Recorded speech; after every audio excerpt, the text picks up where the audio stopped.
Hi, I'm Peter J. Ray. Welcome. Today's topic is the 1984 Cleveland Indians MLB season. Again, the Indians were playing at Cleveland Municipal Stadium, and they had 9 years to go there, although we didn't know that. The Tribe's record in 84 was 75 and 87, 12 games under 500. They finished in sixth place, 29 games out of first. So not great, but actually better than the year before. The season, they got out to a very, very slow start. They were 17 and 33 after 50 games, which is a very poor. That's a .340 winning percentage. And then there was a dramatic trade that was made on June 12th. The Indians sent Rick Sutcliffe, Ron Hasse, and George Frazier to the Chicago Cubs for Joe Carter and Mel Hall and Don Schulze. And that trade really had a very positive effect on the team. Sutcliffe wanted to leave. I think he was a negative influence because he'd gotten tired of the losing seasons. And then Joe Carter in particular brought a very positive spirit, and Joe Carter's one of the best hitters in Indians history, really, along with Mel Hall and Don Schulze. So after the trade, the Indians went 53 and 52, which is a little above 500. So that trade had a big effect on the team. The coaching staff included Bobby Bonds, who was back. He had, an incredible player, and very tragically, he died at age 57 in San Carlos, California, of lung cancer and a brain tumor. He also had a drinking problem. I don't believe he had really overcame that. But what a tremendous career. He had 332 career home runs, 461 stolen bases. Yeah, very unusual guy with power and speed. And, of course, his son, Barry Bonds, is the all-time home run king. Other coaches included Johnny Gorel, who was a very popular guy, good guy. Don McMahon was back again. Ed Napoleon as well. And Pat Corrales, who had a fairly long tenure as Indians manager. Corrales was a big burly guy, and he'd been a catcher. I had his baseball card when he was playing for the San Diego Padres. And on the card, he got hurt in a collision at home plate, and he's kind of grimacing in pain or yelling in pain. In the field, the Indians had Mel Hall in left field, hit .257, 7 home runs, 30 RBIs in 83 games. We picked him up in the Rick Sutcliffe deal. Hall later played for the Yankees in 1991. He had a very good year. Unfortunately, he was very cruel to Bernie Williams, who was a rookie that year. He called Bernie Williams Zero. And Bernie Williams was a very shy, soft-spoken guy, and of course he ended up having a tremendous career. It's kind of traditional for veterans to be hard on rookies, but he was so hard on him, he called him Zero. And Mel Hall called Bernie Williams Zero, and when Williams would say anything, he'd say, "Shut up, Zero," almost to the point where Bernie Williams would cry, and this really hurt. And then after Bernie Williams had a tremendous career, this hurt Mel Hall's reputation, because Williams remembered this abuse that he had taken. So there were problems with Mel Hall's character. They had a Yankees old-timer game where Mel Hall went out in the field and he said, "Who the hell are these old guys?" So no sense of respect for the Yankee tradition. In 2009, Mel Hall was convicted of sexual assault and got a 45-year prison sentence. Very tragic. It's fun to watch the games and you support the players and so forth, but if the guys are no good, if their character's no good, then what's the point? So hopefully Mel Hall is turning things around in prison. There's been a lot of talk of these. I love the stories of Terry Pluto has gone into prisons trying to help guys turn things around and live a spiritual life and change for the better. So hopefully that's happening with Mel Hall. Because I don't think he's going to get out of prison. He has maybe when he's very old. Brett Butler was in center at .269, 3 home runs, 49 RBIs, and 52 stolen bases. We picked him up from the Braves in the Lynn Barker deal. Yeah, so Brett Butler gave us some very good years in Cleveland. He could hit and he could run. So it's nice having a guy who could steal bases. He's currently the Miami Marlins coach, or one of their coaches. Right field, George Vukovic hit .304 with 9 home runs and 60 RBIs. And so that was a good year. He was a 300 hitter. So that was good. And eventually, Vukovic played in Japan and Venezuela, played overseas. At third base, Brooke Jacoby hit .264 with 7 home runs, 40 RBIs. We picked him up as well in the Len Barker deal. Jacoby had a tremendous career for Cleveland. I think he was voted one of the top 100 Cleveland Indians. He's a current coach for the Toronto Blue Jays. So Brooke Jacoby had a good guy, Brooke Jacoby. At shortstop, Julio Franco hit .286, 3 home runs, 79 RBIs, and 19 stolen bases. Yeah, Franco's a good player. Had an amazing career.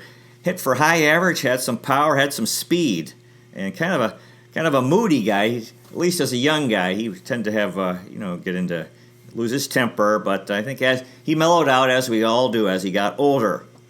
Tony Bernazard was at second. Hit .221, 2 home runs, 38 RBIs, 20 stolen bases. We picked him up from the Mariners. We traded Gorman Thomas to the Mariners along with Jack Perconte in the offseason for Bernazard. And Bernazard gave us some good years. I liked him. He's from Caguas, Puerto Rico. Later he was working in the front office for the New York Mets. And he had some speed, and I like Tony Bernazard. Mike Hargrove was at first, hit .267, 2 home runs, 44 RBIs. So another solid year for Mike Hargrove, the tremendous player and manager. Jerry Willard was the catcher, hit .224, and in 10 home runs, 37 RBIs. Interesting thing, Willard was from Oxnard, California, and his career ended on May 10th, 1994, when he was playing for the Mariners. A foul tip off the bat of Julio Franco hit Willard's shoulder, and fractured his shoulder, and there was cartilage damage. And as a result of that injury, and then he never played again. And they changed the chest protector for the catcher, and added padding, which was attached to the chest protector to protect the throwing shoulder. It's like a small circular pad, and that's now called the Willard, or A. Willard, named after Jerry Willard, because they thought, we need to have that additional padding to protect catchers from foul balls. Andre Thornton was the designated hitter, had a tremendous year. He had .271, 33 home runs, 99 RBIs, 6 stolen bases. Wow, what a year. Tremendous power hitter. And he won the Good Guy Award, and he was also on the All-Star team. Another tremendous year for Andre Thornton. Chris Bando was a bench player, a spare catcher, hit .291, 12 home runs, 41 RBIs, and only 75 games. So that's, you project that out to a full year, and that's a really good year. His average was way up, had power, RBIs. Good year for Chris Bando, the brother of Sal Bando. Joe Carter was another, played quite a bit, hit .275, 13 home runs, 41 RBIs, in 66 games. Again, if you project that over a full year, that's very, very good. And he was the best guy we got in the deal with the Cubs for Rick Sutcliffe. Joe Carter is from Oklahoma City, Oklahoma. And only 2 men in Major League Baseball history have hit a walk-off home run to end a World Series. Bill Mazeroski in 1960 for the Pirates in Game 7 when they beat the Yankees. And then in 1993, Game 6 in Toronto, Joe Carter hit a walk-off home run that helped the Blue Jays win the World Series. So that's an amazing accomplishment. Only 2 guys have done that. Nothing, I think, could be more exciting than to hit a home run to win the World Series. And there's a reference to that in the movie Big Daddy, the Adam Sandler movie. This one character is talking about how this child was conceived, and he says, he says Joe Carter, Toronto, and how in the celebration after the Blue Jays winning the World Series, this woman got pregnant. So Joe Carter, a real good guy, one of the tremendous player in Major League Baseball history, and he gave us, the Indians, a lot of very, very, very good years. Carmen Castillo was also a bench player at .261, 10 home runs, 36 RBIs, and 87 games. So that was a very good year for Carmen Castillo. Those numbers projected over a full year are pretty good.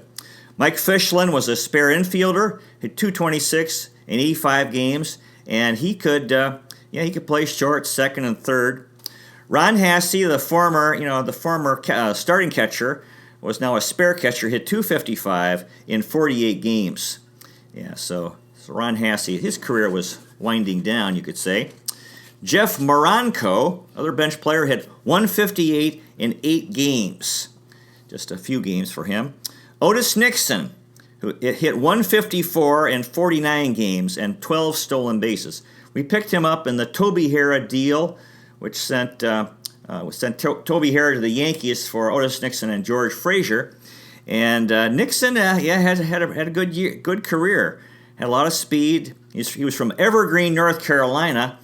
He developed a cocaine problem, very tragically, and had trouble. He struggled with that. He made the last out in the 1992 World Series with the Atlanta Braves on an attempted bunt. Otis Nixon. They used to say, "Notice Otis." Junior Noboa hit .364 in 23 games. Tremendous average. His given name was Milciades. He was from Azua in the Dominican Republic. He's currently the vice president for the Arizona Diamondbacks in charge of Latin operations. So he's done very well for himself, Junior Noboa. Broderick Perkins hit .197 in 58 games. Not so great, but good guy. Jamie Quirk played in one game and had one at bat and hit a home run. So he had a batting average of 1,000. Jamie Quirk. So that's interesting stats for the Indians that year. Kevin Romberg's batting average fell off. He was like a .400 hitter the year before. Hit .250 in 13 games. Pat Tabler hit .290, 10 home runs, 68 games, 68 RBIs in 144 games. Yeah, Tabler had a tremendous career for Cleveland. Yeah, I guess that year he must have played in different positions: first base, DH, outfielder. Real good player. Bert Blyleven had a tremendous year. He went 19-7 with a 2.87 ERA, 12 complete games, and he really helped the bullpen out with that, and he was the Indians' Man of the Year. Real good, fine season for the Hall of Famer. Neil Heaton went 12-15 with a 5.21 ERA. Steve Comer went 4-8 with a 5.68 ERA, so not so great for Steve Comer and Neil Heaton. Steve Farr went 3-11 with a 4.58 ERA, not so great. Farr was from La Plata, Maryland. He gave up Jim Thome's first career home run. Don Schulze, we picked up in the Rick Sutcliffe deal from the Cubs, went 3-6 with a 4.83 ERA. Schulze was from Roselle, Illinois, and he's currently an Oakland A's minor league pitching coach. Don Schulze. He gave us some good games every once in a while. Roy Smith went 5-5 with a 4.59 ERA. Smith was from Mount Vernon, New York, and he's currently a scout for the New York Mets. Rick Sutcliffe went 4-5 with a 5.15 ERA, traded to the Cubs on June 12th. Then he went like 15-1 the rest of the year, helped the Cubs make the playoffs.